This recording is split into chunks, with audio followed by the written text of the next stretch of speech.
ഓം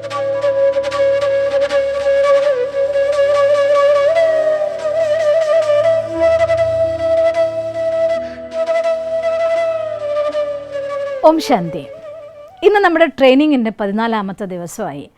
നമ്മൾ ഇമോഷണൽ ഇൻ്റലിജൻസിനെ കുറിച്ച് പഠിച്ചതായിട്ടുള്ള പാഠത്തിൽ FAL എന്ന് പഠിച്ച് നിങ്ങൾ ഓർക്കുന്നുണ്ടാവും. ഫിയർ, ആങ്കർ ആൻഡ് ലവ് എന്ന്. ഈ FAL ബാലൻസിങ് എന്ന് പറയുന്നതാണ് ശരിക്കും പറഞ്ഞാൽ ഒരു ലൈഫിൻ്റെ റിയൽ ബാലൻസിങ് എന്ന് പറയുന്നത്. സ്നേഹത്തിന് ശരിക്കും നമുക്കറിയില്ലെങ്കിൽ, സ്നേഹം എന്ന ഇമോഷനെ നമുക്ക് കൺട്രോൾ ചെയ്യാൻ കഴിയില്ല എങ്കിൽ വളരെയധികം വേഗത്തിൽ നമ്മൾ ചതിക്കപ്പെടുന്നതായിട്ടുള്ള വികാരവും ഈ സ്നേഹം എന്ന വികാരം തന്നെയാണ്. സ്നേഹം എന്ന വികാരം പോസിറ്റീവായിരിക്കുന്ന ഇമോഷനാണ്. നമ്മുടെ ജീവിതത്തിന് എല്ലാ ശക്തിയും അർത്ഥവും പ്രദാനം ചെയ്യുന്നതായിട്ടുള്ള ഒരു ഫീലിംഗ് ഉണ്ടെങ്കിൽ അത് സ്നേഹം എന്നതായിട്ടുള്ളൊരു വികാരം തന്നെയാണ്. എന്നാൽ ജീവിതം ജീവിക്കണ്ട എന്ന് പോലും കുട്ടികളെ കൊണ്ട് ചിന്തിപ്പിക്കുന്നതായിട്ടുള്ള ഒരു വികാരം ഉണ്ടെങ്കിൽ അതിൻ്റെ പേരും സ്നേഹം എന്ന് തന്നെയാണ്. പക്ഷേ ഒറിജിനലായിരിക്കുന്ന സ്നേഹത്തിലൊരു നെഗറ്റീവായിട്ടുള്ള അവസ്ഥയേ ഇല്ല. പക്ഷെ ഇന്ന് മനുഷ്യന്മാർ സ്നേഹത്തിൻ്റെ വികൃതമാക്കപ്പെട്ട രൂപങ്ങളെ അറിയുന്നുള്ളൂ. അതുകൊണ്ടാണ് ഈ രീതിയിലുള്ളതായിട്ടുള്ള അവസ്ഥകളൊക്കെ ഉണ്ടാകുന്നത്. സ്നേഹത്തിന് പ്രോപ്പർ വേയിൽ നമുക്ക് കൊടുക്കാൻ കഴിയുമെങ്കിൽ ഈ ജീവിതം അർത്ഥമുള്ളതായി മാറും. എല്ലാ ബന്ധങ്ങളും നമുക്ക് സുഖം തരുന്നതാക്കി മാറും. ഈ ജീവിതം എത്ര ജീവിച്ചാലും നമുക്ക് മതിയാവില്ല എന്ന് തോന്നിപ്പോവും. അത്ര മനോഹരമായിരിക്കുന്ന ഒരു ഫീലിംഗ് ആണ് സ്നേഹം എന്ന വികാരം. പക്ഷേ അതിന് നമുക്ക് കൺട്രോൾ ചെയ്യാൻ പറ്റാതെ ഒഴുകിക്കഴിഞ്ഞാൽ ഒരു സർവ്വസംഹാരിയായിട്ടും ഇത് മാറാറുമുണ്ട്. ഞാൻ ഓർത്തുപോകും ഒരു ഇൻസ്പെക്ടറുടെ ഒരു ഇവൻറ്റ്. നിങ്ങൾ ഓർത്തിട്ടുണ്ടാവും, കഴിഞ്ഞ ഇടയായിട്ട് വാട്സപ്പിൽ വൈറലായിട്ടുള്ള ഒരു വീഡിയോ ഉണ്ടായിരുന്നല്ലോ. ഒരച്ഛൻ മകളെ കല്യാണം കഴിഞ്ഞ് പറഞ്ഞയക്കുന്നതായിട്ടുള്ള ഒരു സ്റ്റേജിൽ നിന്നിട്ട് സൂര്യനായി തഴുകി ഉറക്കമുണർത്തുമെന്ന അച്ഛനെയാണ് എനിക്കിഷ്ടം എന്ന പാട്ട് പാടുന്നു. അല്ലെങ്കിൽ തന്നെ സ്വാഭാവികമായിട്ടുള്ള ആ അവസ്ഥ നിങ്ങളൊന്ന് ചിന്തിച്ച് നോക്കിയിട്ടുണ്ടോ, വിശകലനം ചെയ്ത് നോക്കിയിട്ടുണ്ടോ? നോർമലി ഒരു പെൺകുട്ടികളെ കല്യാണം കഴിച്ച് അയക്കുമ്പോൾ നാളെ മുതൽ വേറൊരു വീട്ടിൽ എൻ്റെ മോള് കഴിയണമല്ലോ എന്ന ഒരു വിചാരം അച്ഛൻ്റെ മനസ്സിന് ഒരുപാട് മുറിവേൽക്കുന്ന ഒരു ഫീലിംഗ് ആണ്. പൊതുവേ അച്ഛന്മാർക്ക് പെൺകുട്ടികളോടും ആൺകുട്ടികൾക്ക് അമ്മമാരുടെ ഒരു പ്രത്യേക അറ്റാച്ച്മെൻറ്റ് കൂടുതലായിരിക്കും. അപ്പോൾ ആ ഒരു അറ്റാച്ച്മെൻറ്റിനെ ഒന്ന് മുറിച്ചു കൊണ്ട് പോകുന്നൊരു സമയം, എൻ്റെ മോളുടെ ജീവിതം അവിടെ സുരക്ഷിതാവോ ഇല്ലേ, നല്ലതാവുമെന്ന് സ്വപ്നം കാണുമ്പോൾ പോലും ഒരു ആശങ്ക അച്ഛൻ്റെ ഉള്ളിലുണ്ടാവും. അങ്ങനെ എല്ലാ ഫീലിങ്ങും അത് ആക്റ്റീവായി നിൽക്കുന്നതായിരിക്കുന്ന ചാർജ്ഡ് ആയിട്ടുള്ളൊരു മൊമെൻറ്റിലാണ് ആ ഫീലിങ്ങിനെ കൺട്രോൾ ചെയ്യാൻ, ബാലൻസ് ചെയ്യാനുള്ളതായിരിക്കുന്ന ഒരു മൂഡിന് പകരം നേരെ ഓപ്പോസിറ്റ് ആയിക്കൊണ്ട് സൂര്യനായി തഴുകി ഉറക്കമുണർത്തുമെന്ന അച്ഛനെയാണ് എനിക്കിഷ്ടം എന്നുള്ള പാട്ട് വരുന്നത്. അതായത് ഒരച്ഛൻ്റെതായിട്ടുള്ള എല്ലാ ഫീലിങ്സും ഇമോഷൻസും, അഥവാ അങ്ങനെ ഒരു വിഷമം ഇല്ലെങ്കിൽ പോലും വിഷമം ഉണർത്തി ഉണ്ടാക്കുന്ന ഒരച്ഛൻ മകൾക്ക് വേണ്ടി ചെയ്തതായിരിക്കുന്ന കഷ്ടപ്പാട്, അല്ലെങ്കിൽ മകന് വേണ്ടി ചെയ്ത അങ്ങനെയുള്ളതായിരിക്കുന്ന ഒരു പാട്ടാണ്. ആ പാട്ട് നിങ്ങൾ എല്ലാവരും കേട്ടിട്ടുണ്ടായിരിക്കും. പാട്ട് നമ്മളൊന്ന് അലിഞ്ഞ് കേട്ടാൽ പോലും നമ്മുടെ കണ്ണ് നിറഞ്ഞൊഴുകും. നമുക്ക് നമ്മുടെ ഇമോഷൻസിനെ കൺട്രോൾ ചെയ്യാൻ പാടുപെടുന്നതായിരിക്കുന്ന ഒരു പാട്ട്. ഈ അടുത്തിടെ കുട്ടികളുടെ ആ ഒരു പാട്ടിൻ്റെ മത്സര പ്രോഗ്രാമിൽ വെച്ചിട്ടാണ് ഞാൻ ആ പാട്ട് ആദ്യമായിട്ട് കേട്ടത്. ആ പാട്ട് കേട്ട സമയത്ത് ആ കുട്ടി പാടിയപ്പോൾ അറിയാതെ എൻ്റെ ഉള്ളിൽ പോലും ഒരു വിങ്ങൽ ഫീൽ ചെയ്തായിട്ട് എനിക്ക് തോന്നിപ്പോയി. എൻ്റെ അച്ഛൻ്റെ ഓർമ്മ, അച്ഛൻ കൊണ്ട് നടക്കുന്നത് എടുക്കുന്നത് എല്ലാം എനിക്ക് ഓർമ്മ വന്നു പോയി. അച്ഛൻ മുടി കെട്ടി തരുന്നത്, അച്ഛൻ ചായ കാപ്പി ഉണ്ടാക്കി തരുന്നത്, സ്കൂളിൽ നിന്ന് വരുമ്പോഴേക്കും അച്ഛൻ കാത്തു നിൽക്കുന്നത്, അങ്ങനെ ഒരു 100 കൂട്ടം ഫീലിങ്സ് എൻ്റെ മനസ്സിലൂടെ കടന്നുപോയി. അപ്പോൾ ആ പാട്ട് ആ സമയത്ത് പാടുന്ന സമയത്ത് ആ അച്ഛൻ്റെ മനസ്സിൽ ആ കുഞ്ഞ് ജനിച്ച അന്ന് മുതൽ ഇന്ന് വരെയുള്ള എല്ലാ ഹിസ്റ്ററി അങ്ങ് പാഞ്ഞു പോവുകയാണ്. എന്ന് വെച്ചാൽ അർത്ഥം മനസ്സിലെ ഇമോഷൻസിനെ യാതൊരു രീതിയിലും കൺട്രോൾ ചെയ്യാൻ പറ്റാത്ത ഒരവസ്ഥ. അങ്ങനെ ഒരു അവസ്ഥ വരുമ്പോൾ നമ്മുടെ ഹാർട്ട് ബീറ്റിംഗ് നമുക്ക് താങ്ങാൻ പറ്റാത്ത അവസ്ഥയിലേക്ക് വരും. അങ്ങനെയാണ് ആ അച്ഛൻ്റെ മരണം. അപ്പോൾ ഒന്ന് ആലോചിച്ച് നോക്കിയ, സ്നേഹക്കുറവ് കൊണ്ടല്ല മരിച്ചത്, സ്നേഹ കൂടുതൽ കൊണ്ട് മരിച്ചുപോയി, തൻ്റെ ഹൃദയത്തിലെ വികാരത്തെ നിയന്ത്രിക്കാൻ പറ്റാത്തത് കൊണ്ട്. അതുകൊണ്ട് ഏതൊരു ഇമോഷൻസ് ആണെങ്കിലും അതിനെ കൺട്രോൾ ചെയ്യുക എന്നുള്ളത് നമ്മുടെ ജീവിതത്തിൽ ഏറ്റവും അത്യാവശ്യമായിരിക്കുന്ന ഒരു വികാരമാണ്. പല ആൺകുട്ടികളും പെൺകുട്ടികളും നമ്മൾ നല്ല ഫ്രണ്ട്സായി, ലവേഴ്സായി ജീവിക്കാൻ വേണ്ടി പ്രതിജ്ഞയെടുക്കുന്ന ഒരാൾ മറ്റൊരാളെ ചതിച്ചു പോകുമ്പോൾ, ഈ സ്നേഹത്തിലെ വഞ്ചന താങ്ങാൻ പറ്റാതായി പോകുമ്പോൾ, എനിക്കിനി ഭൂമിയിൽ ജീവിക്കണ്ട എന്ന് പറഞ്ഞുകൊണ്ട് അതുവരെ വളർത്തിയെടുത്ത് കഷ്ടപ്പെട്ട് എവിടെയെങ്കിലുമൊക്കെ എത്തിച്ചതായിട്ടുള്ള അച്ഛനെ, അമ്മേനെ, സഹോദരങ്ങളെ എല്ലാവരുടെ മുഖവും മറക്കുന്നു. ഇനി ജീവിക്കണ്ടെന്ന് കരുതി പോയിട്ട് ആത്മഹത്യ ചെയ്യാനുള്ള ഓരോരോ കാര്യങ്ങളൊക്കെ ചെയ്തു കൂട്ട് നമ്മൾ കാണുന്നതാണ്. അപ്പോൾ ഒന്ന് ആലോചിച്ച് നോക്കിയ, സ്നേഹം അതിൻ്റെ ഒറിജിനൽ ഫോമിൽ അറിഞ്ഞുകൊണ്ട് സ്വീകരിച്ച് അതിനെ ബാലൻസ് ചെയ്ത് മുന്നോട്ട് പോകുക എന്നുള്ളത് ഏറ്റവും അത്യാവശ്യമായിരിക്കുന്ന ഘടകമാണ്. ഇനി ഞാൻ നിങ്ങൾക്ക് സ്നേഹം, ഒരു റിലേഷൻ എന്ന് പറയുമ്പോൾ, റിലേഷൻഷിപ്പ് എന്നുള്ളതിൻ്റെ ഡെഫിനിഷൻ പറയുന്നത് the giving and taking of love, light and energy എന്നാണ് പറയുന്നത്. സ്നേഹത്തിൻ്റെയും ഊർജത്തിൻ്റെയും പ്രകാശത്തിൻ്റെയും കൊടുക്കൽ വാങ്ങലിൻ്റെ പേരാണ് നമ്മൾ ലവ് അഥവാ റിലേഷൻഷിപ്പ് എന്ന് പറയുന്നത്. അതിൽ മുഖ്യമായിട്ടുള്ള ഘടകം എന്ത് തന്നെയാണ്? സ്നേഹമാണ്. എവിടെ സ്നേഹമുണ്ടോ സ്നേഹത്തിന് പല ഭാവങ്ങളിലേക്ക് എക്സ്പ്രസ് ചെയ്യപ്പെടുന്നു. ഒരു ഭാവം നമുക്ക് നെഗറ്റീവ് ആണെങ്കിൽ വേറൊരു ഭാഗം നമുക്ക് പോസിറ്റീവാണ്. ഞാൻ നിങ്ങൾക്ക് ഈ സ്നേഹത്തിൻ്റെ നെഗറ്റീവായിരിക്കുന്ന ഫീലിങ്സ് എന്തൊക്കെയാണ് അത് പറഞ്ഞു തരാൻ ആഗ്രഹിക്കുകയാണ്. ചില ആളുകളെ സംബന്ധിച്ചിടത്തോളം അവരുടെ മുഴുവൻ സ്നേഹം ധനത്തിനോടായിരിക്കും. ഓരോ ദിവസവും ഞാൻ ഓർത്തു പോവും, ഒരു ഓഫീസിൽ ഞാൻ ഒരാളോട് സംസാരിക്കുന്ന സമയത്ത് അന്ന് 100ൻ്റെ നോട്ട്, ഒരു 10-15 വർഷങ്ങൾക്ക് മുന്നാണ് കേട്ടോ, ഈ 100ൻ്റെ നോട്ട് എടുത്ത് ഇങ്ങനെ കാണിച്ചിട്ട് ആ കെട്ടിനെ ഇങ്ങനെ കാണിച്ചിട്ട് ഇതാണ് എൻ്റെ ദൈവം, ഐ ലവ് മണി എന്ന് പറയുന്നത്. ഞാനും പറയാറുണ്ട് ഐ ലവ് മണി എന്ന്. കാരണം മണി നമ്മുടെ ലൈഫിലേക്ക് അത്യാവശ്യമായിട്ടുള്ള ഘടകമാണ്, അത് അട്രാക്റ്റ് ചെയ്യേണ്ട സാധനമാണ്, എനർജിയാണ്. അതിനോടുള്ള എൻ്റെ ആറ്റിറ്റ്യൂഡ് എക്സ്പ്രസ് ചെയ്യാൻ വേണ്ടി ഐ ലവ് മണി എന്ന് പറയാറുണ്ട്, മണി അട്രാക്റ്റ് ചെയ്യാറുണ്ട്. നമ്മളൊരു വീഡിയോ ചെയ്യാൻ പോകുന്നുണ്ട് എങ്ങനെ മണി നമ്മുടെ ഉള്ളിലേക്ക് അട്രാക്റ്റ് ചെയ്യുന്നതിനെക്കുറിച്ച്. അതായത് ഫുൾ പോസിറ്റീവ് സെൻസിലാണ്. പക്ഷേ മണി എൻ്റെ ദൈവമല്ല, മണി എനിക്ക് ഈശ്വരനല്ല, മണി എനിക്ക് സർവസ്വവുമല്ല. പക്ഷേ ധനം അത് ആവശ്യത്തിന് വേണ്ടതാണ്. പക്ഷെ ചില മനുഷ്യന്മാരെ സംബന്ധിച്ചിടത്തോളം ധനമാണ് സർവസ്വം എന്ന് വിചാരിക്കുന്നത് കൊണ്ടാണ് അവർ ഇത്രമാത്രം ലോഭികളായിട്ട് മാറുന്നതും. പൈസയ്ക്ക് വേണ്ടി എന്തും ചെയ്യാൻ ഒരു മനുഷ്യൻ തയ്യാറാവുന്നെങ്കിൽ, സ്വന്തം മകളെ നശിപ്പിക്കാൻ ഒരച്ഛൻ തയ്യാറാവുന്നുണ്ടെങ്കിൽ, സ്വന്തം മക്കളെ വിൽക്കാൻ ഒരമ്മ തയ്യാറാകുന്നുണ്ടെങ്കിൽ, ഈ സമൂഹത്തിൽ സഹോദരിയും സഹോദരൻ എന്നതായിട്ടുള്ള ഭാവനയെ തകർത്തെറിഞ്ഞുകൊണ്ട് ഈ ലോകത്ത് ആരുടെ നേരെയും മോശമായിരിക്കുന്ന കണ്ണുകൊണ്ട് നോക്കുന്നുണ്ടെങ്കിൽ അതിൻ്റെയൊക്കെ കാരണക്കാരൻ ആരാണെന്നറിയോ? ഈ മനുഷ്യന് ധനത്തിനുള്ളതായിട്ടുള്ള ആസക്തി, അതുപോലെ തന്നെ കാമത്തോടുള്ള ആസക്തി. മറ്റൊരാളുടെ ദേഹത്തിനോട് അമിതമായ ആസക്തി തോന്നിപ്പോകുമ്പോൾ അത് കാമവും മോഹവുമായിട്ട് പരിവർത്തനപ്പെടും. അതുകൊണ്ടാണ് നിയന്ത്രണമില്ലാതെ സ്ത്രീകളെ ആക്രമിക്കപ്പെടുന്ന ഒരു അവസ്ഥ ഉണ്ടായി പോകുന്നത്. ഒന്ന് ചിന്തിച്ചു നോക്കിയേ. ധനത്തിനോടുള്ള മനുഷ്യൻ്റെ മോഹം ലോഭമാവുമെങ്കിൽ, മറ്റൊരാളുടെ ശരീരത്തിനോടതായിട്ടുള്ള ചീത്തയായ ആഗ്രഹം വന്നാൽ അത് ചീത്ത കാമവാസനയായിട്ട് മാറുന്നു. സ്വന്തം ദേഹത്തിനോട് ഒരാൾക്ക് അമിതമായിട്ട് ആഗ്രഹം വന്നു പോയാൽ, അഥവാ അഭിമാനം തോന്നിപ്പോയാൽ അത് ദുരഭിമാനാവും, ഈഗോ ആവും. ഒരു മനുഷ്യൻ്റെ സർവനാശത്തിന് കാരണമാകുന്ന വിത്ത് എന്തെന്ന് ചോദിച്ചു കഴിഞ്ഞാൽ അത് ഈഗോ തന്നെയാണ്. ഞാനാണ് ഈ ലോകത്ത് ഏറ്റവും വലിയ സുന്ദരൻ, ഞാൻ അതീവ സുന്ദരിയാണ്, സുന്ദരനാണ്. അവന് നടത്തം ഇരുത്തം ഭാവമൊക്കെ കണ്ടു കഴിഞ്ഞാൽ അവർ സ്വയം മറന്നവരാണ്. സ്വയം നേടിയവരല്ല, സ്വയം മറന്നവരായിട്ട് മാറുന്ന അവസ്ഥ അതും നമുക്ക് കാണാൻ പറ്റും.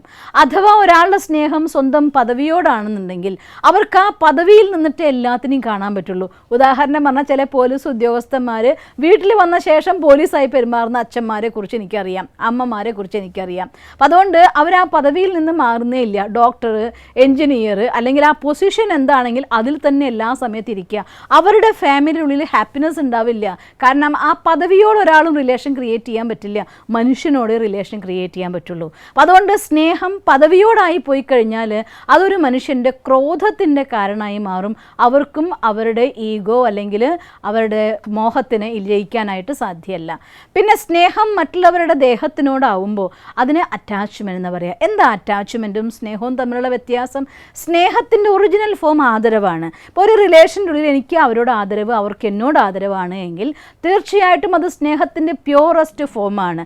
അവരെങ്ങനെയാണോ അവരുടെ ഗുണങ്ങളും അവഗുണങ്ങളും സഹിതം സ്വീകരിക്കാൻ നമുക്കും പറ്റും.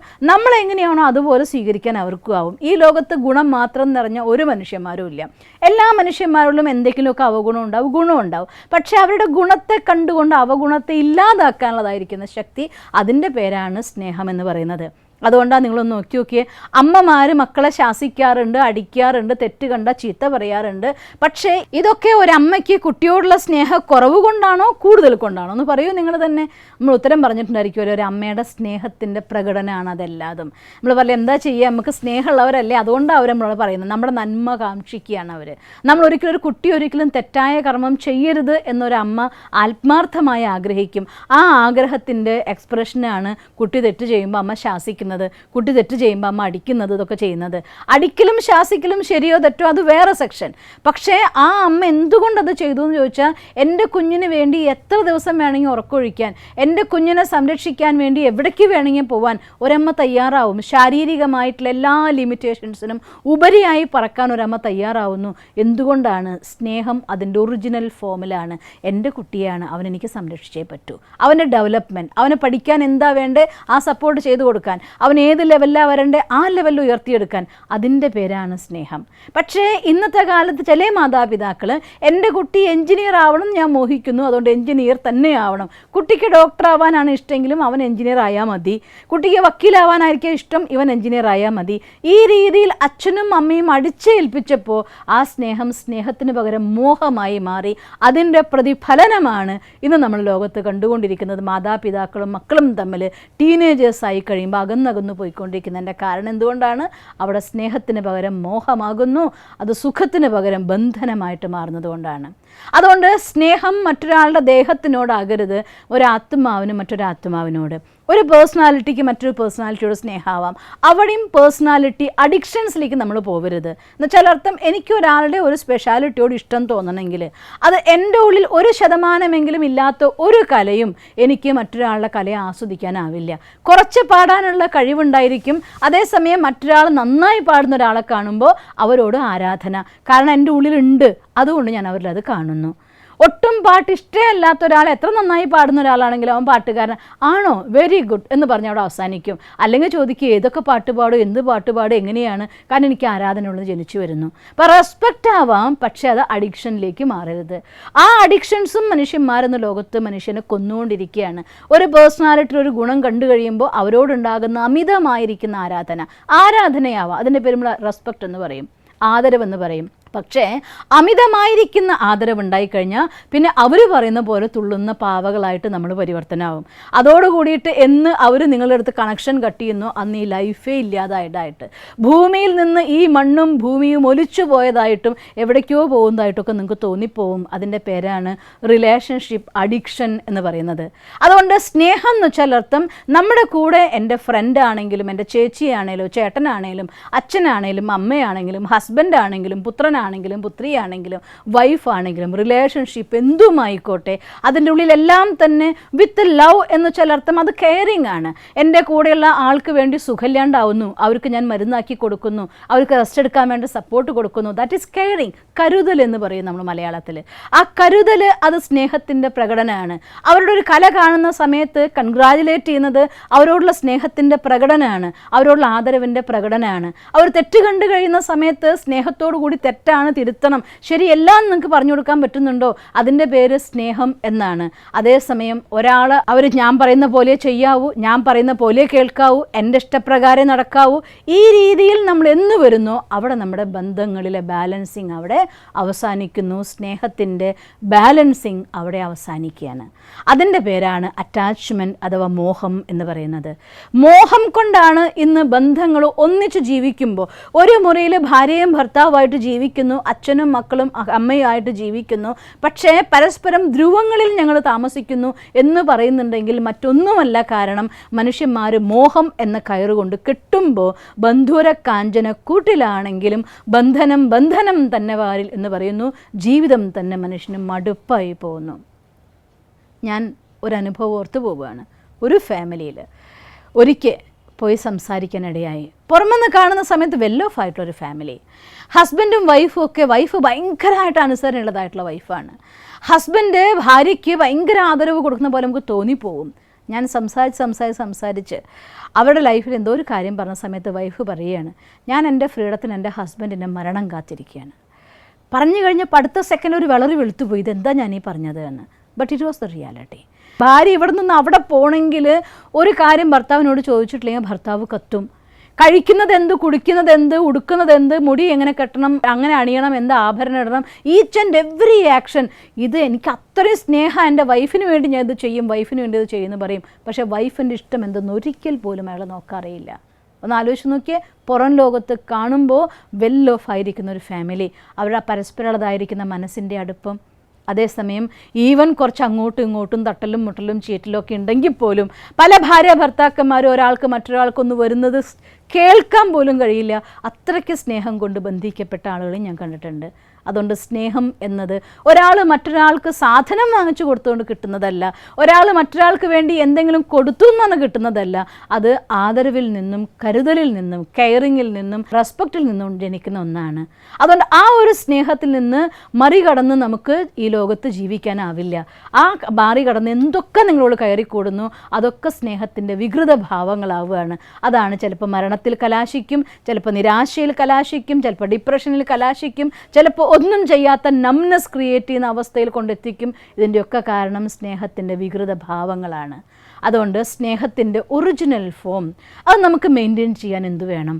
ഇന്ന് നോക്കൂ, ലോകത്ത് എല്ലാവരും ഒരു 90% ആളുകൾ, എല്ലാവരും ഞാൻ ഒരിക്കലും പറയില്ല, ഒരു 90% ആളുകൾ സ്നേഹത്തിന് വേണ്ടി ദാഹിക്കുന്നവരാണ്. ലൈഫിൽ മിസ്സിങ് സ്നേഹമാണെന്ന് പറയുന്നു. വാസ്തവത്തിൽ നമ്മളുള്ള മിസ് ചെയ്യുന്നൊരു സാധനമല്ല അത്. കാരണം ഞാനതാണ്. ഒരു മെഴുകുതിരി ഒരിക്കലും വെളിച്ചത്തിന് വേണ്ടി ദാഹിക്കാറില്ല. ഒരു കത്തി നിൽക്കുന്ന വിളക്ക് ഒരിക്കലും വെളിച്ചത്തിന് വേണ്ടി ദാഹിക്കാറില്ല. നമ്മുടെ ഉള്ളിലുള്ള സാധനമാണ് ആ സ്നേഹം എന്ന് പറയുന്നത്. നമ്മുടെ ഒറിജിനലായിരിക്കുന്ന സംസ്കാരമാണ് സ്നേഹം എന്ന് പറയുന്നത്. നമുക്ക് ഇന്ന് അതിൻ്റെ ഡ്രൈനെസ് നമുക്ക് ഫീൽ ചെയ്യുന്നുണ്ടെങ്കിൽ അത് നിറയ്ക്കേണ്ടത് നമുക്ക് മനുഷ്യന്മാരുടെ അടുത്ത് നിന്നല്ല, ആ സ്നേഹസാഗരനായ ഭഗവാന്റെ അടുത്ത് നിന്നാണ്. നിങ്ങളുടെ അടുത്തൊരു കടലോളം സ്നേഹമുണ്ടെങ്കിൽ ഈ ഭൂമിയിൽ എല്ലാവർക്കും കൊടുത്താലും അത് നിരന്തരമായി നമുക്ക് കൊടുക്കാനാവും. അതിൻ്റെ പേരാണ് സ്നേഹം എന്ന് വിശേഷിപ്പിക്കുന്നത്. എനിക്ക് കിട്ടണം എന്ന് കരുതി കൊടുക്കുന്ന സ്നേഹത്തിൻ്റെ പേര് ബിസിനസ് എന്നാണ് പറയുക. എന്നോട് എൻ്റെ വൈഫ് ഇങ്ങനെ പെരുമാറിയാൽ ഞാനിങ്ങനെ പെരുമാറും, എൻ്റെ ഹസ്ബൻഡ് എനിക്ക് ഇന്നതൊക്കെ തന്നാൽ ഞാൻ ഹസ്ബൻഡിനെ സ്നേഹിക്കും. അത് ബിസിനസ്സാണ്. ലൈഫ് ബിസിനസ് അല്ല. ലൈഫ് എന്ന് പറയുന്നത് കൊടുക്കാനുള്ളതാണ്. അതിന് നമ്മളോട് സ്നേഹത്തിൻ്റെ ഉറവ വറ്റാതെ ആ ബാലൻസ്ഡ് ആയിരിക്കുന്ന സ്റ്റേജിൽ ഇനി നമ്മളൊന്ന് തിരിച്ചറിയാൻ കുറച്ച് പോയിൻറ്റ്സ് നിങ്ങൾക്ക് പറഞ്ഞു തരികയാണ്. നിങ്ങൾക്ക് സ്നേഹമുള്ള ഒരാളോടാണ് നിങ്ങൾ എന്തെങ്കിലും തെറ്റിനെക്കുറിച്ച് വിമർശിക്കുന്നതെങ്കിൽ ഏറ്റവും നല്ല മെത്തേഡ്, ഇനി അറിയാതെ നമ്മുടെ ഉള്ളിൽ നിന്ന് അവരോടുള്ള ക്രിറ്റിസിസം വന്നു പോയി അവർ വിഷമിച്ചു പോയെങ്കിൽ തീർച്ചയായിട്ടും ഒരു മടിയും കൂടാതെ നിങ്ങൾ അവരോട് മാപ്പ് ചോദിച്ചിരിക്കണം. എൻ്റെ കയ്യിൽ നിന്ന് ഇങ്ങനെ തെറ്റ് പറ്റിപ്പോയി, എന്നോട് ക്ഷമിക്കണം എന്ന് നിങ്ങൾ പറയണം. അതിൻ്റെ പേരാണ് സ്നേഹം. അവിടെ ഈഗോയ്ക്ക് യാതൊരു വാല്യൂ ഇല്ല എന്നുള്ളതാണ് സത്യം. അത് ഹസ്ബൻഡ് ആയാലും കുഴപ്പമില്ല, വൈഫായാലും കുഴപ്പമില്ല, സ്റ്റാഫ് ആയാലും കുഴപ്പമില്ല, ആര് തന്നെയാണെങ്കിലും ഒരു മിസ്റ്റേക്ക് നമ്മുടെ കയ്യിൽ നിന്ന് സംഭവിച്ചുവെങ്കിൽ ആ റിലേഷൻഷിപ്പിനെ ബാലൻസ് ചെയ്യാൻ, ആ വൂണ്ട് ഹീൽ ചെയ്യാനുള്ളതായിരിക്കുന്ന ഏറ്റവും നല്ല മെത്തേഡാണ് മാപ്പ് ചോദിക്കുക എന്നുള്ളത്. അവിടെ നമ്മൾ ഒരിക്കലും വിഷമിക്കരുത്. ഞാൻ എൻ്റെ ഭാര്യയോട് മാപ്പ് പറഞ്ഞു പോയാൽ അവരെന്ത് വിചാരിക്കും, ഞാൻ എൻ്റെ മക്കളോട് സോറി പറഞ്ഞു പോയാൽ അവരെന്ത് വിചാരിക്കും. ആ സോറി പറയുന്നത് ഒരിക്കലും നമ്മൾ ചെറുതാവില്ല, നമ്മൾ വലുതാവുകയുള്ളൂ. പിന്നെ രണ്ടാമത്തെ കാര്യം, എപ്പോഴും വിമർശനം അഥവാ തെറ്റ് തിരുത്താൻ വേണ്ടിയുള്ള ഏറ്റവും നല്ല കാര്യം അവരുടെ എന്തൊക്കെ നന്മകളുണ്ടോ അതെല്ലാം നിങ്ങൾ അവർക്ക് ചൂണ്ടിക്കാണിക്കൂ. എന്നിട്ട് ഇതുകൂടി ഇങ്ങനെ ആക്കുമായിരുന്നുവെങ്കിൽ നിങ്ങൾ എത്ര നല്ലവരാകുമായിരുന്നു എന്ന് നിങ്ങൾക്ക് പറയാൻ കഴിയുമെങ്കിൽ അവർക്കതിനെ സ്വീകരിക്കാൻ സാധിക്കും, അവരുള്ള പരിവർത്തനം വരും. അതേസമയം അവരുടെ മിസ്റ്റേക്സ് മാത്രം നമ്മൾ പറഞ്ഞുകൊണ്ടിരുന്ന വെറുക്കുകയേ ചെയ്യുള്ളൂ, മനുഷ്യന്മാർക്ക് സ്നേഹിക്കാനാവില്ല.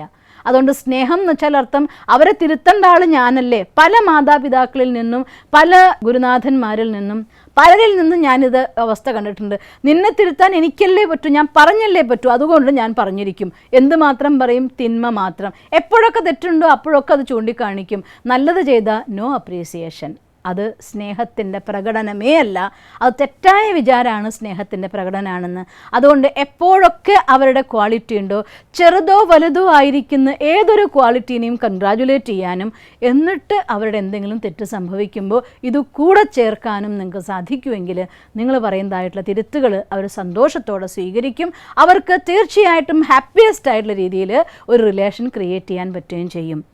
പിന്നെ ഒരു കാര്യം കൂടെ ഞാൻ എടുത്ത് പറയുകയാണ്, ഈ ജീവിതം എന്ന് പറയുന്നത് ആകെ 4 നാൾ നമുക്ക് ഈ ഭൂമിയിൽ ജീവിക്കാനുള്ളൊരു ഗിഫ്റ്റാണ്.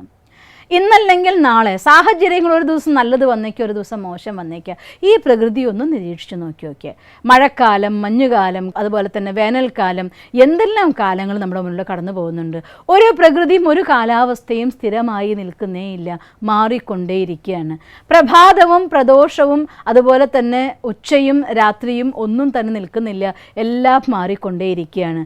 സാഹചര്യങ്ങൾ അത് മാറി മറയാനുള്ളത് മാത്രമാണ്.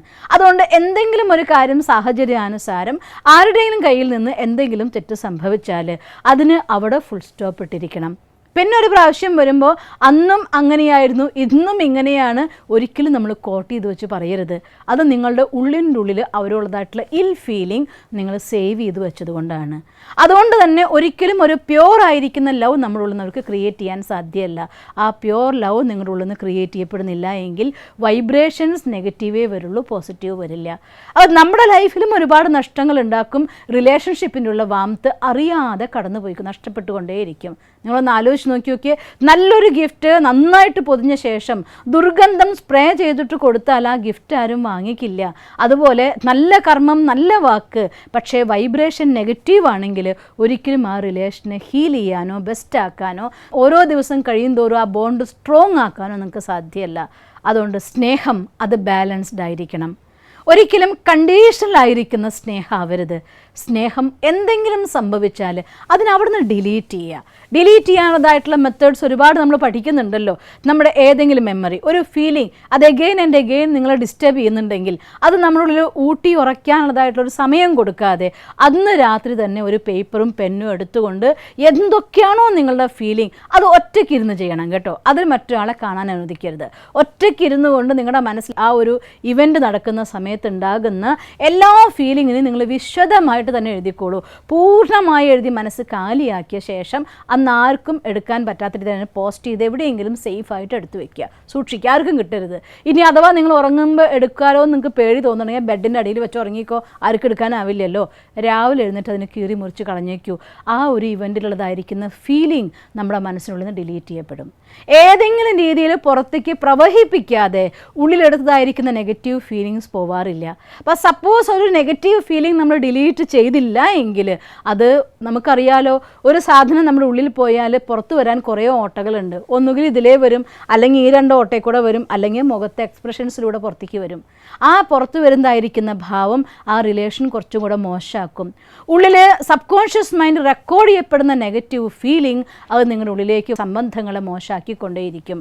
അതുകൊണ്ട് നമ്മുടെ ബന്ധങ്ങളെ സുഖപ്പെടുത്തുക എന്നുള്ളത് ഏറ്റവും അത്യാവശ്യമായിട്ടൊരു ഘടകമാണ്. കാരണം ബന്ധങ്ങളാണ് നമുക്ക് ഈ സമൂഹത്തിൽ ജീവിക്കാനുള്ള ഏറ്റവും വലിയ ശക്തി. ബന്ധങ്ങൾ തന്നെയാണ് സമയത്ത് നമ്മളെ സഹായിക്കാനുള്ളതായിരിക്കുന്ന ശക്തി. ബന്ധങ്ങൾ തന്നെയാണ് നമ്മുടെ വാല്യൂസിനെ പങ്കുവയ്ക്കാൻ വേണ്ടി ഈശ്വരൻ നമുക്ക് തന്നതായിട്ടുള്ള ഗിഫ്റ്റ്. പക്ഷേ ആ ബന്ധങ്ങളെ ഒരു ബന്ധനങ്ങളിലേക്ക് മാറ്റാതിരിക്കാൻ വേണ്ടി സ്നേഹമാവണം, പക്ഷെ മോഹമാവരുത്. സ്നേഹം എന്ന ഫീലിംഗ് ഓവർഫ്ലോ ആയിക്കഴിഞ്ഞാൽ അത് നമുക്ക് നഷ്ടമാക്കി കളയും. അതുകൊണ്ട് ബാലൻസ്ഡ് ലവ്. എല്ലാവരും ഈ ഭൂമിയിൽ ഭഗവാന്റെ മക്കളാണ്. നമ്മളൊക്കെ അച്ഛൻ്റെ മക്കളാണ്. ഈ ഭൂമിയിൽ ജാതി, മതം, വർഗം, വർണ്ണം ഇതൊക്കെ മനുഷ്യന്മാരാൽ നിർമ്മിക്കപ്പെട്ടതാണ്. സ്വയം ഈശ്വരൻ്റെ മുന്നിൽ ഈ സൃഷ്ടിയിൽ എല്ലാം നമ്മൾ ഒന്നേ ഉള്ളൂ. ഒരച്ഛൻ്റെ മക്കളാണ്, കുടുംബമാണ്. ആ അച്ഛൻ്റെ മക്കൾ, ഒരു കുട്ടി നമ്മുടെ മകനായി ജനിച്ചു വരുമ്പോൾ ഇതെൻ്റെ കുഞ്ഞ് എന്നേക്കാൾ ഉപരി ഇതും ഭഗവാന്റെ സൃഷ്ടിയായ ഒരു ആത്മാവാണ്. ഈ കുഞ്ഞിൻ്റെ ഉള്ളിൽ എന്ത് സ്പെഷ്യാലിറ്റി ഉണ്ടോ അതിനെനിക്ക് ഡെവലപ്പ് ചെയ്യണം. എൻ്റെ ഒരു കുഞ്ഞായിട്ട് ഒരു ആത്മാവിനെ പറഞ്ഞയച്ചു എങ്കിൽ ഈ കുട്ടിയുടെ എല്ലാ വിശേഷതകൾ സഹിതം ഗ്രോ ചെയ്തുകൊണ്ട് ഈ ഭൂമിക്കൊരു വൻ മരത്തെ ഗിഫ്റ്റായി കൊടുക്കാൻ വേണ്ടിയിട്ടാണ് നമ്മുടെ അടുത്തൊരു കുഞ്ഞ് വരുന്നത്. എൻ്റെ കുഞ്ഞ് എന്നേക്കാൾ ഉപരിയായിക്കൊണ്ട് ഇതും ഒരാത്മ. ഞാൻ ഓർമ്മിക്കുക, എൻ്റെ അമ്മ എന്നെ പഠിപ്പിച്ചൊരു പാഠം വർഷങ്ങൾക്ക് മുന്നേ. എൻ്റെ കുഞ്ഞനിയൻ എൻ്റെ അമ്മയുടെ 9ാമത്തെ പുത്രനാണ്. അവനൊരു ദിവസം വീട്ടിൽ കട്ടിലപ്പടീനെ മേലെ കാല് നീട്ടി ഇങ്ങനെ ഇരിക്കുകയാണ്. അമ്മയ്ക്ക് കടന്നു പോകണമായിരുന്നു. അപ്പം അമ്മ പറഞ്ഞു, മോനെ കാലെടുക്കുക എന്ന് പറഞ്ഞു. അപ്പം ഞങ്ങളെല്ലാവരും ചിരിച്ചു. കാരണം അമ്മയ്ക്കിപ്പോൾ മോൻ്റെ, അതും അമ്മയുടെ 9ാമത്തെ മോൻ, കുഞ്ഞു മോനാണ്, അവൻ്റെ കാല് കവച്ച് വെച്ച് പോകുന്നതിൽ എന്താ വിരോധമുള്ളത് എന്ന് ഞങ്ങൾ വിചാരിച്ചു പോയി. അപ്പോൾ അമ്മയോട് പറഞ്ഞു, അമ്മ കടന്നു, അമ്മ എന്താ അമ്മ പറയുന്നതെന്ന് പറഞ്ഞപ്പോൾ എൻ്റെ അമ്മ പറഞ്ഞൊരു വാക്ക് അത് ഇന്നും എൻ്റെ ചെവിയിൽ ഞാൻ ഓർക്കാറുണ്ട്. അവൻ കുഞ്ഞു മോനാന്നുള്ളത് ശരിയാ, ഈ ജന്മത്തിൽ എൻ്റെ മോനായി, ആത്മാവിൽ ആരാ വലുതെന്ന് ആർക്കറിയാനാണ്. അതുകൊണ്ട് കാല് മടക്ക് മോനെ, അമ്മ കടന്നു പോട്ടെ എന്ന്. അപ്പോൾ ഒരു തൻ്റെ പുത്രൻ്റെ 9ാമത്തെ പുത്രൻ്റെ നേരെയും എൻ്റെ അമ്മ കാണിച്ചതായിരിക്കുന്ന ഒരു ഫീലിംഗ് അതിന്നും എൻ്റെ ഹൃദയത്തിലൊരു പാഠമാണ്. എല്ലാവരും ആത്മാക്കളാണ്. അതുകൊണ്ട് എല്ലാ വ്യക്തിത്വങ്ങളെയും ആ വ്യക്തിത്വമായി കണ്ടുകൊണ്ട് അവർക്ക് ആദരവും സ്നേഹവും കൊടുക്കാൻ കഴിയുമെങ്കിൽ ആ റിലേഷൻ ഏറ്റവും സ്മൂത്ത് ആയിക്കൊണ്ട് എപ്പോഴും നിങ്ങൾക്ക് മുന്നോട്ട് കൊണ്ടുപോകാൻ സാധിക്കും. അതുകൊണ്ട് സംബന്ധങ്ങളിലെ സുഖം അത് സ്നേഹത്തിൻ്റെ കൊടുക്കൽ വാങ്ങലാണ്. കൊടുക്കാനുള്ളതാണ്, വാങ്ങൽ ഓട്ടോമാറ്റിക്കലി നടക്കും. കൊടുത്തതൊന്നും ഇങ്ങോട്ട് വരാതിരിക്കില്ല. നമുക്കറിയാലോ, for every action there is equal and opposite reaction എന്നാണ് പറയുന്നത്. എന്ത് കർമ്മമാണെങ്കിലും അത് തുല്യവും ആയിട്ടുള്ള വിപരീതവുമായി ഇങ്ങോട്ട് വന്നിരിക്കും. സ്നേഹം കൊടുത്താൽ സ്നേഹം വന്നിരിക്കും, ഒരു സംശയമില്ല. ഒരു പക്ഷേ ചില കാരണങ്ങൾ കൊണ്ട് ഏതെങ്കിലും ഡെപ്റ്റ് നമ്മുടെ അടുത്തുണ്ടെങ്കിൽ കൊടുത്ത സ്നേഹം തിരിച്ചു വരുമ്പോൾ അത് നമുക്ക് സ്നേഹമായി കിട്ടിക്കൊള്ളുന്നില്ല. പക്ഷെ എന്ന് കരുതി എല്ലാ കാലത്തും ആരുടെയും കടം നിൽക്കാറില്ല. അതനുസരിച്ച് എക്സ്ട്രാ സ്നേഹം കൊടുക്കൂ. തീർച്ചയായിട്ടും ഏതൊരു റിലേഷനെയും ഹീൽ ചെയ്യാനുള്ളതായിട്ടുള്ള മരുന്ന് സ്നേഹം തന്നെയാണ്. ബന്ധങ്ങളെ കൂട്ടിച്ചേർക്കാനുള്ള കണ്ണി ആദരവാണെങ്കിൽ ആ കണ്ണികൾ തമ്മിൽ ഒരസാതെ മുന്നോട്ട് പോകാനുള്ള ഗ്രീസ് സ്നേഹമാണ്. അതുകൊണ്ട് സ്നേഹവും ആദരവും എന്ന രണ്ട് ഫീലിംഗ് ഒരുപോലെ നമുക്ക് മുന്നോട്ട് കൊണ്ടുപോകാൻ കഴിയുമെങ്കിൽ, ആ സ്നേഹത്തിൻ്റെ ശുദ്ധമായ ഫോമിൽ നമുക്ക് സാധിക്കുമെങ്കിൽ ഈ ലോകത്ത് ഒരൊറ്റ ശക്തിയിൽ നിന്ന് അൺലിമിറ്റഡ് ആയിട്ടുള്ള സ്നേഹം നമുക്ക് കിട്ടും, പരമാത്മാവിൽ നിന്ന്. അതുകൊണ്ട് സ്നേഹസാഗരനായിട്ടുള്ള പരമാത്മാവുമായി എത്ര ഡീപ്പിൽ നിങ്ങൾ എൻജോയ് ചെയ്യുന്നുണ്ടോ മെഡിറ്റേഷൻ, നിങ്ങളുള്ള എനർജി, ആ സ്നേഹത്തിൻ്റെ സുഖം നമ്മൾ അനുഭവിക്കുന്നുണ്ടോ, നമുക്ക് ഫീൽ ചെയ്യും. ഈശ്വരനോടുള്ള സ്നേഹം മനുഷ്യനെ ഡിറ്റാച്ച് ആക്കുകയല്ല ചെയ്യുക. ഈശ്വരനെ സ്നേഹിച്ചു കഴിയുമ്പോൾ, ആ സ്നേഹത്തിൻ്റെ കടലിലങ്ങ് മുങ്ങിക്കഴിയുമ്പോൾ ഈ ഭൂമിയെ മുഴുവൻ സ്നേഹിക്കാനുള്ള സ്നേഹം നമ്മളൊന്ന് എരമ്പി വരികയാണ് ചെയ്യുന്നത്, അലയടിച്ചു വരികയാണ് ചെയ്യുക. അതുകൊണ്ട് ആ സ്നേഹക്കടലിനെ ആസ്വദിച്ചുകൊണ്ട് സ്നേഹത്തിൻ്റെ പ്യൂറസ്റ്റ് ആയിട്ടുള്ള ഫോമിനെ അനുഭവിച്ച് അറിഞ്ഞ് സ്നേഹത്തിൻ്റെ ശക്തിയായി മാറിക്കൊണ്ട് നിങ്ങളുടെ കുടുംബത്തിനും സമൂഹത്തിനുമുള്ളതായിട്ടുള്ള തണലായി മാറാൻ നമുക്ക് ശ്രമിക്കണം. അതുകൊണ്ട് സ്നേഹം നമുക്കാവാം. സ്നേഹം ധനത്തിനോട് വേണ്ട, അതും ഇന്ന് വന്ന് നാളെ പോകുന്നതാണ്. സ്നേഹം ആളുകളോട് വേണ്ട, അവരിന്ന് നമ്മുടെ അടുത്തുണ്ടാവും, നാളെ ഒഴുകിപ്പോകുന്നതാണ്. സ്നേഹം നമുക്ക് പദവിയോട് വേണ്ട, അത് ഇന്നുണ്ടാവാം, നാളെ ഇല്ലാതാകുന്നതാണ്. സ്നേഹം ഒരിക്കലും സ്വന്തം ആശയങ്ങളോട് വേണ്ട, അത് നമ്മളെ തീവ്രവാദിയാക്കിയേക്കാം. അതുകൊണ്ട് സ്നേഹം, ഈ ലോകത്തെ എല്ലാവരും ഈ ഭൂമിയിൽ ജീവിക്കുന്നവരാണ്, ഓരോരുത്തരും അവരുടെ ഓരോ വ്യക്തിത്വങ്ങളാണ്. നമുക്ക് ജീവിക്കാം, മറ്റുള്ളവരെ കൂടെ ജീവിക്കാൻ അനുവദിക്കാം. ലിവ് ആൻഡ് ലെറ്റ് ലിവ്, ഇതായിരിക്കണം നമ്മുടെ സ്നേഹത്തിൻ്റെ പ്രിൻസിപ്പിൾ. അവരെ അവരായി കണ്ടുകൊണ്ട് സ്നേഹിക്കാൻ, നമ്മളെ നമ്മളായിക്കൊണ്ട് സ്നേഹിക്കാൻ ആദ്യം നമുക്ക് നമ്മളെ സ്നേഹിക്കാൻ സാധിക്കണം. സ്വയം അവനവനെ വെറുക്കുന്ന ഒരാൾക്ക് ഒരിക്കലും മറ്റൊരാളെ സ്നേഹിക്കാനാവില്ല. എന്നെ സ്നേഹിക്കുക എന്ന് വെച്ചാൽ എന്താ അർത്ഥം? ഞാൻ സെൽഫിഷ് ആവുക എന്നല്ല, ഞാൻ ഈഗോയിസ്റ്റിക് ആവുക എന്നല്ല അർത്ഥം. എന്നെ സ്നേഹിക്കാൻ ചേർത്ത് ഞാൻ എൻ്റെ വാല്യൂസിനെ സ്നേഹിക്കുക, ഞാൻ നിഷ്കാമമായിക്കൊണ്ട് എല്ലാവർക്കും സ്നേഹിക്കാൻ സാധിക്കുന്ന, സ്നേഹം കൊടുക്കുന്ന ഒരു ധാരയായിട്ട് പ്രവർത്തിക്കാൻ എനിക്ക് പറ്റണം. എൻ്റെ ഉള്ളിൽ എല്ലാ അവഗുണങ്ങളെയും ഇല്ലാതാക്കാൻ വേണ്ട ഗുണത്തിന് ധാരണ ചെയ്യാൻ എനിക്ക് സാധിക്കണം. അതാണ് എന്നോടുള്ളതായിരിക്കുന്ന സ്നേഹം. എനിക്ക് എന്നെ റിഫ്രഷ് ചെയ്യാൻ വേണ്ടി, റീചാർജ് ചെയ്യാൻ വേണ്ടതായിട്ടുള്ള ടൈം ഞാൻ കണ്ടെത്തിയേ തീരൂ. അതെനിക്ക് എന്നോടുള്ള സ്നേഹമാണ്. മൂർച്ച കൂട്ടിയ വാളുകൊണ്ട് മാത്രമേ മറ്റൊന്നിനെ മുറിക്കാനാകൂ. മൂർച്ച കൂട്ടാത്ത മഴ കൊണ്ട് എത്ര വെട്ടിയാലും അത് മുറിക്കാനാവില്ല. അതുകൊണ്ട് സ്വന്തം മൂർച്ച കൂട്ടണം, സ്വയം നമ്മളെ നമുക്ക് സ്നേഹിക്കാനാവണം, നമ്മളെ റീചാർജ് ചെയ്യാനാവണം, നമ്മളെ റിഫ്രഷ് ചെയ്യാനാക്കണം, നമ്മളെ പവർഫുള്ളാക്കി മാറ്റാൻ നമുക്ക് സാധിക്കണം. അതുകൊണ്ട് ആ സർവശക്തനായിരിക്കുന്ന സ്നേഹസാഗരനായിരിക്കുന്ന ഭഗവാന്റെ ലിങ്കിലൂടെ നമ്മളെ സ്നേഹം കൊണ്ട് നിറയ്ക്കൂ.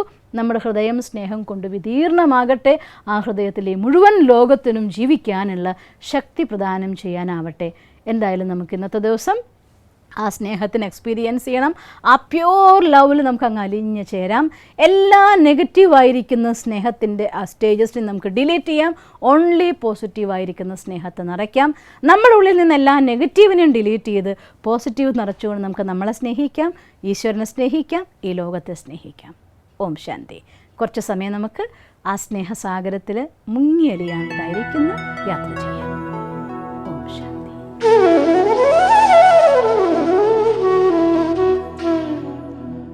ഓം ശാന്തി. ഇന്ന് നമ്മൾ സ്നേഹത്തിനെ എങ്ങനെയാണ് ബാലൻസ് ചെയ്യേണ്ടത് എന്ന കലയെക്കുറിച്ചാണ് സംസാരിച്ചത്. ഓർക്കുന്നുണ്ടാവുമല്ലേ? സ്നേഹം അതിനെ ബാലൻസ്ഡായിട്ട് ഉപയോഗിക്കാനായാൽ അത് നമുക്ക് തരുന്ന ആനന്ദത്തിന് യാതൊരു അതിരുമില്ല. അതേസമയം സ്നേഹം അതിനെ നിലവിട്ട് പ്രവഹിച്ചാലോ അത് നമുക്ക് തരാത്ത ദുഃഖങ്ങളുമില്ല. അതുകൊണ്ട് നമുക്കിന്ന് യഥാർത്ഥ സ്നേഹമായ സ്വയം അവനവനെ നമുക്ക് സ്നേഹിക്കാം. എൻ്റെ ഗുണങ്ങളെ, എൻ്റെ ശക്തികളെ, എൻ്റെ ഉള്ളിലെ നന്മകളെ അതിനെ പരിപോഷിപ്പിക്കാൻ വേണ്ടി നമുക്ക് തയ്യാറെടുക്കാം. നിങ്ങൾ മെഡിറ്റേഷൻ മുറിയിൽ പതിവ് പോലെ ചെയ്യുന്ന കസേരയിൽ അഥവാ ഇരിപ്പിടത്തിൽ ഇരുന്നാലും കഴിവതും ഒരേ സ്ഥാനത്ത് തന്നെ മെഡിറ്റേഷൻ ചെയ്യാൻ ശ്രദ്ധിക്കുമല്ലോ അല്ലേ? ഇന്ന് ഈ സ്ഥാനത്ത് ഈ മുറിയിലിരിക്കുമ്പോൾ എൻ്റെ ശ്രദ്ധയെ ഞാൻ പതിയെ പതിയെ ഈ മുറിയിലേക്ക് മാത്രമായി കൊണ്ടുവരികയാണ്. എൻ്റെ അകക്കണ്ണുകൊണ്ട് ഈ മുറിയിലിരിക്കുന്ന ഓരോ സാധനത്തെയും കാണുന്നു. ഇവിടെ ഇരിക്കുന്ന കസേരയാണെങ്കിലും, എൻ്റെ പുസ്തകമാണെങ്കിലും, ഫ്ലവർ വാസാണെങ്കിലും ഒന്നും സ്ഥൂലമായ നേത്രം കൊണ്ട് നോക്കാതെ അകക്കണ്ണുകൊണ്ട് ഞാൻ കാണുകയാണ്.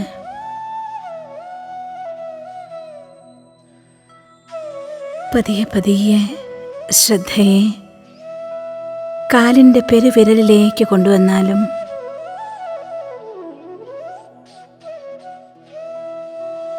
പെരുവിരൽ മുതൽ കാൽപാദങ്ങളിലേക്ക്, രണ്ട് കാലുകളുടെയും മുട്ടുവരെയുള്ളതായ ഭാഗത്തേക്ക്, അരവരെയുള്ള ഭാഗത്തേക്ക്, പുറം, നെഞ്ച്,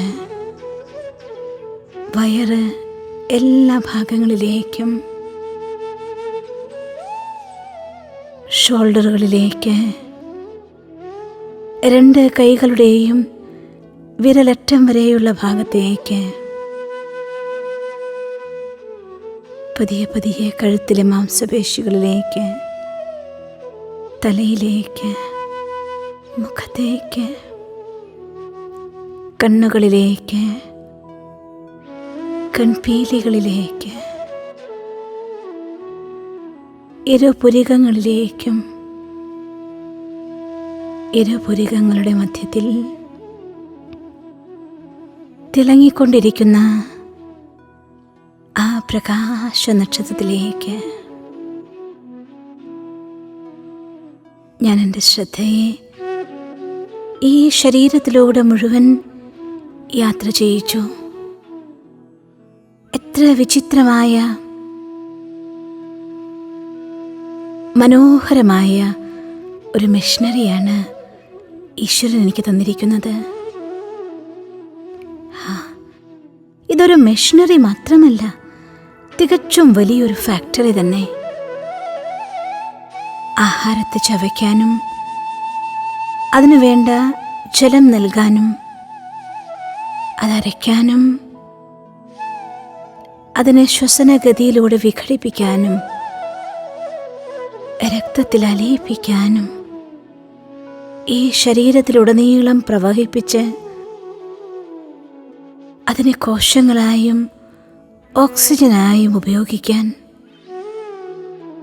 വേസ്റ്റ് പുറം തള്ളാൻ. ആഹാ, എത്ര പെർഫെക്റ്റായ ഒരു മെഷീനറിയാണ് ഈശ്വരൻ എനിക്ക് തന്നിരിക്കുന്നത്.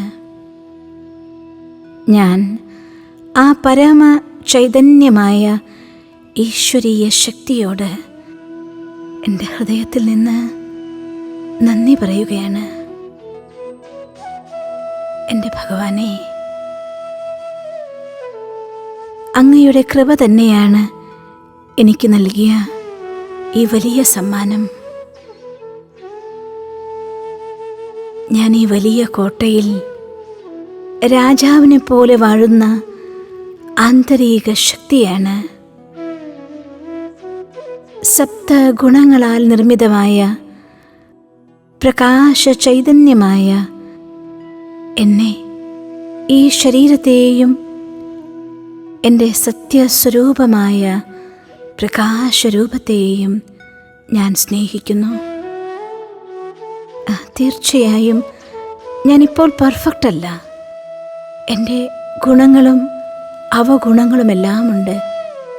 എൻ്റെ യഥാർത്ഥ രൂപത്തിൽ യാതൊരു മടിയുമില്ലാതെ ഞാൻ എന്നെ തന്നെ സ്വീകരിക്കുകയാണ്. എൻ്റെ തിന്മകൾക്ക് പകരമായ എല്ലാ നന്മകളെയും വളർത്താനുള്ള ദൃഢപ്രതിജ്ഞ ഞാൻ എടുക്കുകയാണ്. ഞാൻ എന്നെ സ്നേഹിക്കുന്നുണ്ട്. അതുകൊണ്ട് തന്നെ എന്നെ മുറിവേൽപ്പിക്കുന്ന ഒരു കർമ്മങ്ങളും ഞാൻ ചെയ്യുകയില്ല. അവഗുണങ്ങളായ മോശമായ കർമ്മങ്ങൾ അതെന്നെ പിന്നീട് വേദനിപ്പിക്കുന്നതാണ്.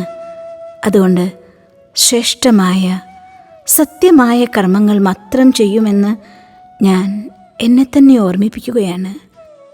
ഞാൻ എന്നെ സ്നേഹിക്കുന്നുണ്ട്. എൻ്റെ ശരീരത്തിന് വേണ്ട ആഹാരവും പ്രോട്ടീനും ന്യൂട്രീഷ്യൻസും എല്ലാം ഞാൻ തീർച്ചയായും നൽകും. ഇതിനു വേണ്ട വ്യായാമവും വിശ്രമവും നൽകും. ഞാൻ ഈ ശരീരത്തെയും സത്യസ്വരൂപമായ ആന്തരിക വ്യക്തിത്വമായ എന്നെയും യഥാർത്ഥമായി സ്നേഹിക്കുന്നു. എൻ്റെ ഗുണങ്ങളാണ് എൻ്റെ ശരീരത്തിന് ആരോഗ്യത്തിന് തന്നെ ഘടകമാകുന്നത്. അതുകൊണ്ട് ആ ഗുണസാഗരനായ സ്നേഹസാഗരനായ ഈശ്വരനെ എൻ്റെ സമീപത്തിലേക്ക് ഞാൻ ആഹ്വാനം ചെയ്യുകയാണ്.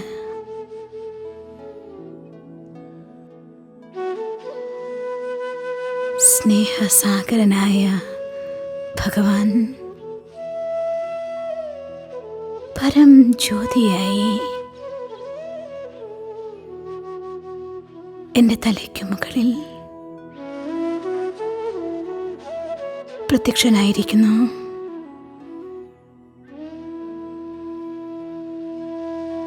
ഞാൻ സ്നേഹസാഗരനായ ഈശ്വരൻ്റെ സന്താനമാണ്.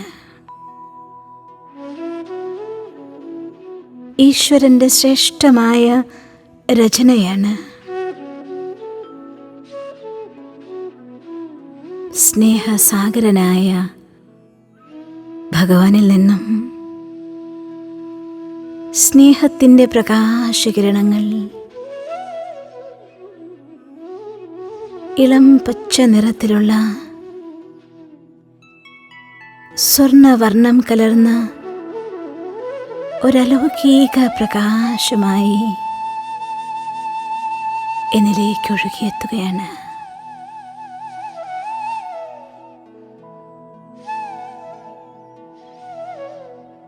അതെന്നിൽ നിറഞ്ഞ്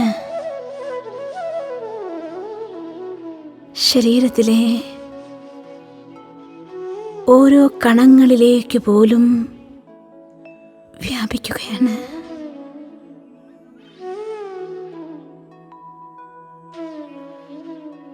ജന്മജന്മാന്തരങ്ങളായുള്ള സ്നേഹത്തിനായുള്ള ദാഹം എനിക്ക് ശമിക്കുകയാണ്. പരമാത്മസ്നേഹം പ്രകാശധാരയായി എന്നിൽ നിറയുന്നു.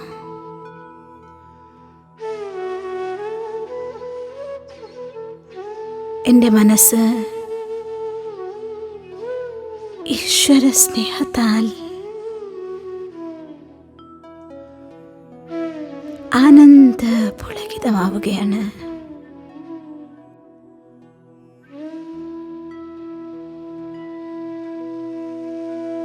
ആനന്ദാശ്രുക്കൾ എൻ്റെ കണ്ണിൽ നിന്ന് ഇറ്റു വീഴാൻ തയ്യാറെടുക്കുകയാണ്.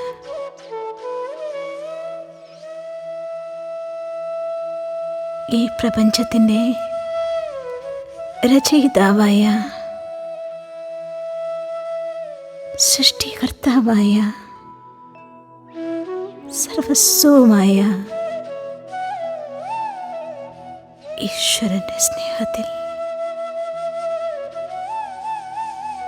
ഞാൻ അലിഞ്ഞു ചേരുന്നു.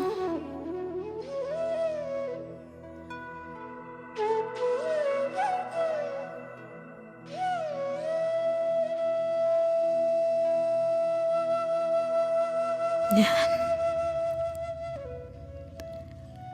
സ്നേഹസ്വരൂപമായി മാറിയിരിക്കുന്നു. ഈ പ്രപഞ്ചത്തിലെ എല്ലാവരെയും ഞാൻ സ്നേഹിക്കും. കാരണം ഈശ്വരൻ എൻ്റെ സ്നേഹസാഗരൻ എൻ്റെ സ്വന്തമാണ്. അളവില്ലാത്ത സ്നേഹം പരിശുദ്ധമായ പ്രവാഹമായി പ്രേമധാരയായി ഞാൻ അനുഭവിക്കുകയാണ്.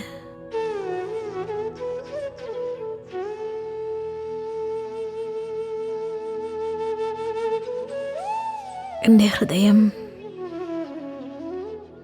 സ്നേഹത്താൽ വിധീർണമാക്കുന്നു.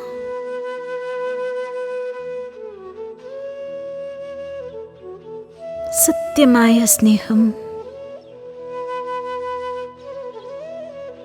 അനുഭൂതിയിൽ ഞാൻ അലിഞ്ഞു നിൽക്കുകയാണ്.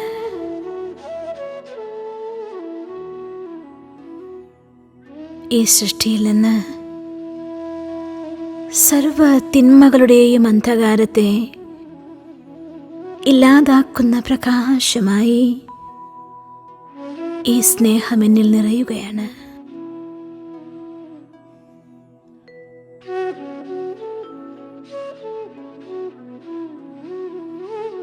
സ്നേഹസാഗരന്റെ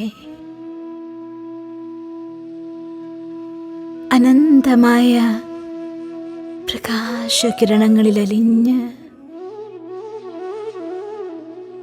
ആനന്ദാനുഭൂതിയിൽ മുഴുകി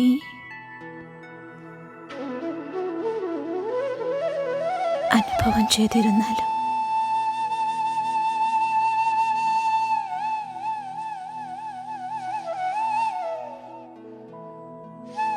ഓം ശാന്തി ശാന്തി ശാന്തി.